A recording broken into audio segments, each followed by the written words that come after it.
throwbacks, and today I have a hat box opening. Bought it off the Lids website. A hat that I wanted a while ago. I saw it at the mall, my size, and I just kind of passed on it because I had a hat of this team in that same color. So I didn't pick it up, and the next time I decided, I saw it again, I wanted to pick it up, didn't have it in my size. So just went on Lids and picked it up. Before I open a couple things about this, the team that's this hat's supposed to represent, or the time period of that team. They are only the second franchise ever to have three or more straight championships, World Series titles. Yankees being the only other franchise that's done that. Yankees have done it 3 times. And this team that's represented by this hat, they did it. Also, they, what was I going to say? They're the first Bay Area team to win a professional championship or a major league championship, so in any sport. So a lot of history with this team. Definitely doesn't get recognized as much as they should, probably because of the market they were in. They weren't, in one of the, New York, Chicago, LA. So, and that team is none other than the Swingin A's, the A's of the 1970s. And it fits perfect. Goes with the jersey, which is also this is a Reggie Jackson from that time. That's supposed to be 1970. What is it? 1974 jersey. So that same time period. Oakland A's 70s. They won 3 straight World Series titles from 1972 to 1974.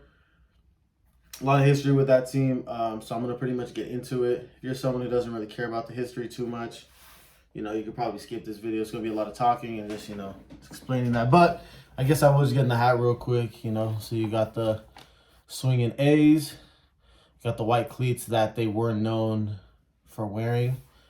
You got your New Era flag right there. You got the Batterman logo right there.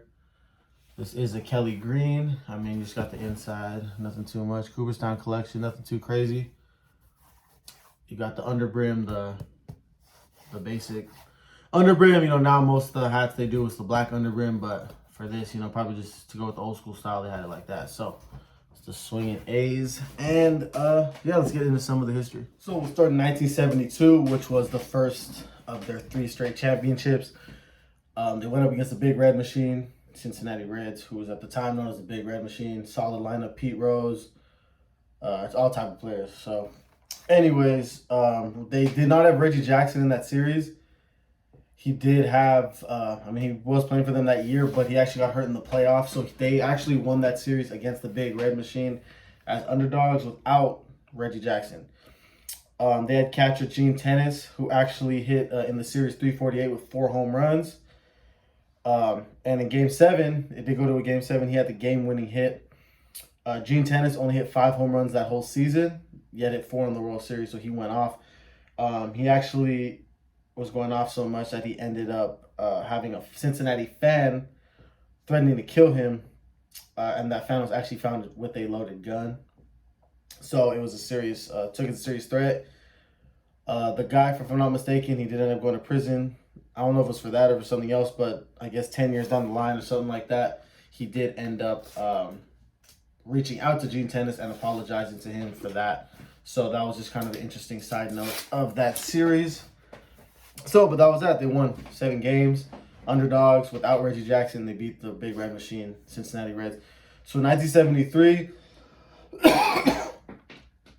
trying to win their 2nd straight. They were struggling most of the season. They did not reach 500, the 500 winning percentage mark, until around mid-season.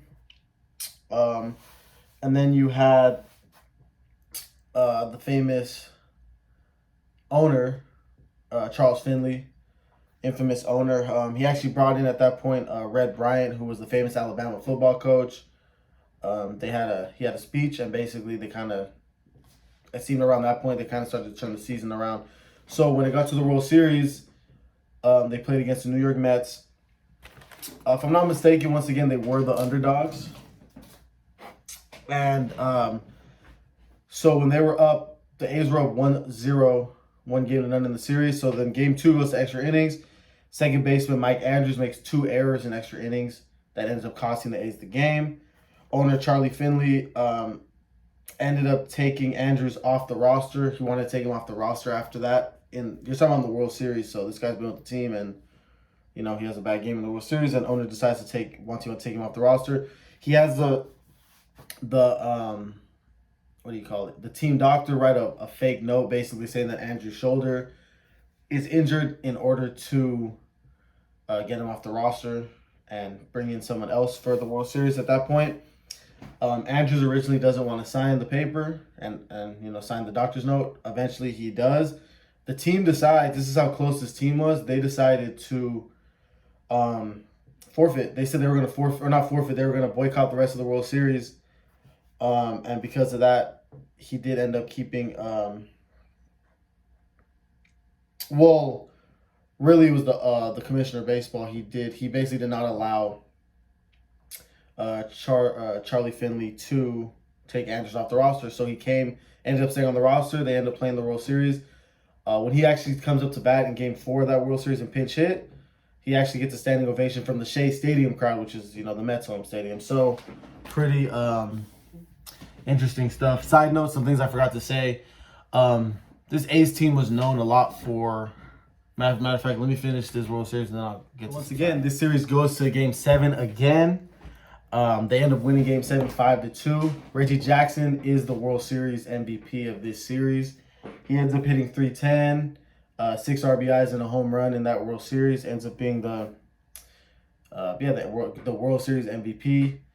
But owner Charlie Finley is so mad about what happened in the World Series with Mike Andrews and the team basically, being willing to boycott and go against him as the owner, that he gives them rings with no diamonds in it. And if I'm not mistaken, these were the first World Series rings ever, and maybe probably the only ones ever that did not contain any diamonds. And so the team was pissed, they're frustrated that this was, basically a big F you to the team from the owner after they just won the World Series. And it was getting so heated between, just all the drama between the owner and the team, that Dick Williams, who was the manager who just came off winning 2 World Series with the A's, actually decided not to come back, which is pretty crazy to think about. A team winning 2 in a row and, going for 3, and the manager saying, there's so much drama going on, I don't want to come back. So he didn't come back. They ended up hiring Alvin Dark, who the team was not very happy about. They were not very happy to have this guy as their manager at the time. Now, a couple side notes. Should have said this at the beginning, but it's now, it is what it is. A couple unique things about this team was, first of all, they were known for having a lot of different, kind of out there style jerseys. Some jerseys that were a little more, I don't know how to say it, but they're a little bit different. They had managers, coaches wearing white hats, which was different, opposed to the players wearing their, green hats. MC Hammer was actually the bat boy for, if not all of this time, for most of this time. Actually was even, Charlie Finley had him do some play-by-play for the team for here and there until the owner of the network or something like that said to get this kid off the network. But, so MC Hammer was a bat boy for the team. He got his nickname from being the bat boy on that team, Hammer, because he was nicknamed after Hammer and Hank Aaron, for those of you who don't know, because he looks so much like him. So he even had a jersey that said Hammer on it, if I'm not mistaken, on the back, and I think they gave him the number 44 for Hank Aaron. So he was the bat boy. They even had him, he had a hat that said, what did it say? He said X VP or something for executive vice president, something like that. So he was also known as, a lot of players knew not to say certain things around him because he was known, he had a good relationship with Charlie Finley. And remember, he's a little kid at this time, like 12 years old. He was kind of like known as the pipeline, where he would go back and tell Charlie Finley, kind of what's going on, what's being said in the clubhouse. So he was kind of owner Charlie Finley's ears, within the clubhouse. So pretty interesting, just little things going on with that team. They're also all known for their white cleats, which I said earlier. So just kind of some of the things. But so after that, so now we go to 1974. 1974 was a little bit of a different season. During the season, in the beginning of June, around the beginning of June, one of the star players on the team and another player get into a physical altercation in the clubhouse. If I'm not mistaken, It was over a card game. Something happened in the card game, and they got into it. Some other players got in to break it up and ended up getting hurt. I'm not going to say names. It's all public record. You can look it up if you like. But, and so, well into June, their team was barely over 500, which, they were expected to do a lot better than that at that point. Just won 2 World Series. They pretty much have the same squad, same team. And, so to them, that they're struggling. They're slumping. They're not doing as well as they like. But, and so after a loss, Sal Bando, who was, one of their really good players, he was actually last out of the game. But he comes into the clubhouse and he says, makes a comment that Alvin Dark, who's the manager at the time, couldn't even manage a meat market or something around those lines. And Alvin Dark happens to be right behind him. Alvin Dark actually takes it well, though. He doesn't, flip out or go crazy or anything. He actually says, that, he's not Dick Williams. He doesn't do things the same as Dick Williams. And, that basically that this team is 2-time defending champs. And basically if they can't go out and play on their own, it really doesn't matter what he does because, they should be able to almost do it on their own, basically what he's saying. Team ended up getting hot after that and then, started getting back on track to where they needed to be. They ended up going on to the World Series against the LA Dodgers. Now, before Game 1, another star player on the team and another player, again, fight. Not the same players, but other ones that get in a fight in the clubhouse literally right before Game 1. Once again, it's public record. You can look it up if you want to know who they were. I'm not going to go into it, but there's a fight. There's also some Dodgers players who were chirping before the series saying that there's only 2 A's players who could even be on the Dodgers, who could even make the Dodgers roster. And, they're talking about the 2-time defending champion, so that's a lot of, talking that probably shouldn't have been done. Basically, Oakland ends up, kicking their you-know-what. They win the series 4-1, shut them up easily. And, they won. That's the 3rd straight championship they won. So, MVP ends up being Raleigh Fingers, the pitcher. He, in 4 games, he pitched 9.1 innings. 1-0 with 2 saves and a 1.93 ERA throughout the series. So he wins the 1974 World Series MVP award. So that's what happens there. Like I said, they become just the 2nd franchise to win 3 or more straight championships. So, and they're still to this day one of 2 franchises to do it, and only 4 times in MLB history it's been done. Like I said, 3 times by the Yankees and once by this Oakland A's team. So after the season, Catfish Hunter, who's one of the starting pitchers, actually leaves. He found out that Finley forgot to pay him a insurance payment on his contract. So Hunter Catfish kind of uses that as leverage to get out of basically to be able to become granted free agency because he wanted out.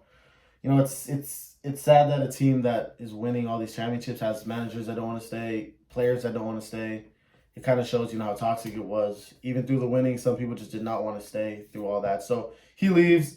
He ends up going on to the Yankees and does his thing. So in 1975, they still did win the division title, but they lost to the Red Sox in the playoffs. So they do not make the World Series, but they do win the division title. So they're still a solid team, even with the loss of Catfish Hunter. So in 1976, the MLB introduced free agency to players. When contracts are up, players are now allowed to be free agents, which is probably the worst timing for this to happen to the A's because you got a team of guys who don't like the owner and not getting paid what they wanted, so they finally have the chance now, when their contract's up to leave. They had 9 players who were set to become free agents after 1976. So Charlie Finley, being the owner he is, jumps on it quick and figures out, okay, what I got to do now is start trading players off, at least get something for them, which is what teams still do to this day when contracts are about to be up. So it seems like he probably kind of started that trend, using his brains, honestly, and just realizing if I'm not going to keep these guys, might as well get rid of them and get something back for them. So before the 1976 season happened, some, unthinkable things happened. Reggie Jackson and pitcher Ken Holtzman both get traded to the Baltimore Orioles. So they lose a star player in Reggie Jackson. They lose a pitcher. And, that was kind of just the start of a lot of changing pieces. At the trade deadline, Vida Blue was sold to the Yankees Raleigh Fingers and Joe Rudy were actually another two. You know, these are three of their best players. So Raleigh Fingers and Joe Rudy get sold to the Boston Red Sox. And it was so crazy that the A's happened to be playing the Red Sox, you know, when they got sold. So they literally get to the stadium and get told, you're on the Red Sox now, go to that dugout, go to that clubhouse. They got their stuff, went over there. They even threw on Red Sox uniforms. Now, they did not end up playing with the Red Sox, and the owner, Commissioner Bowie Kent, Bowie Kent, I think it's Kuhn or Current, something like that. He actually did not allow the selling of these players just to be everyone be sold off. So he actually, you know, cut it out, did not let Charlie Finley do this. And Charlie Finley ended up being so mad that he ended up not letting these players play. So you got Vida Blue, Raleigh Fingers, and Joe Rudy, three of their best players, not being allowed to play. It ended up being 2 weeks that they didn't get to play. So on June 27th, Sal Bando, another one of their really solid players, he told the manager, Chuck Tanner, now, 15 minutes before game time, as he's making the lineup, that the team's not coming out to play. Their team's in street clothes. They're not coming out. So Chuck Tanner calls Charlie Finley, who's lived in Chicago. He was the owner when he lived in Chicago, and says, hey, they're not suiting up. They're not going to play. He can't believe it. You know, he doesn't believe it. So basically what happens is Chuck Tanner has two lineups, the one without Sal Bando and the one with, no, not with Sal Bando, without Joe Rudy, and then the one with Joe Rudy. And he says, which one am I putting out? You know, Charlie Finley gives in and says, all right, you're going to, you know, the one with Rudy, and let those guys back on the team. So they get back to the team, A's end up losing the division by 2.5 games.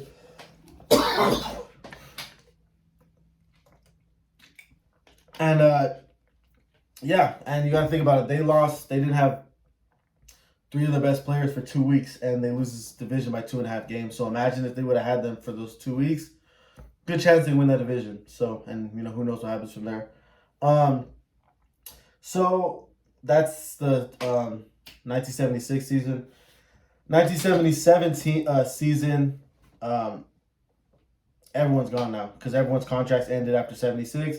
They don't decide to come back. Obviously, they're not a fan of the owner. They're sick of the drama, so they leave.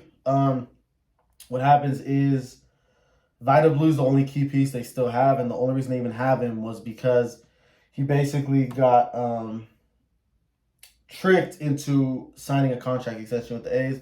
That's a whole nother story if you want to look it up, but he basically got tricked into an extension. He's basically the only key piece left of those, you know, those teams. So it's basically rebuilding situation out, plus Vida Blue, who ends up, if I'm not mistaken, after that year, going to the San Francisco Giants. So that's pretty much it with that. After that, they pretty much fall apart. Teams, you know, they're not a good team. They lost 98 games in, like I said, 1977, and they're not good for a few years. Eventually, Charlie Finley in 1980 finally sells the team. And, yeah, and then that's really kind of the end of that, you know. I mean, the Swingin A's had already ended a couple years before that, but that's really the end of that, you know, whole situation. Of course, by the end of the 80s, the A's are back in the World Series 3 straight years. They do win it in 89. But, yeah, so that's the Swingin A's of the 1970s. It's pretty, you know, there's a lot of... It's a team that doesn't get recognized as much as they should, but, you know, they're dynasty, one of the best, you know, 5 or 6 seasons of all time for any major league team of dominance. So, like I said, that's the Swingin A's of the 1970s. Very interesting, just dynamic between players, owner, players using their fire and their, you know, kind of, I don't want to say hatred, but their, you know, disdain or whatever you want to call it against the owner as a fire to play, you know, a team that fought amongst each other, but when it came to defending, when it came to one of their players being disrespected or something happening, they got back together and were willing to, you know, give it all up for that player. So they're definitely, you know, just like any, you know, family. And yeah, I mean, just a solid team, great history, you know, brought some different styles into the league. I mean, even, you know, the start of MC Hammer, really, who became a huge star later after that as he got older. But that's the A's. the Swingin A's. And that's that. I'll see you guys next time. If you like the video, give it a thumbs up. If you don't, you can give it a thumbs down. Subscribe if you're not already. And if you already are subscribed, thanks for being here again. I'll see you all next time.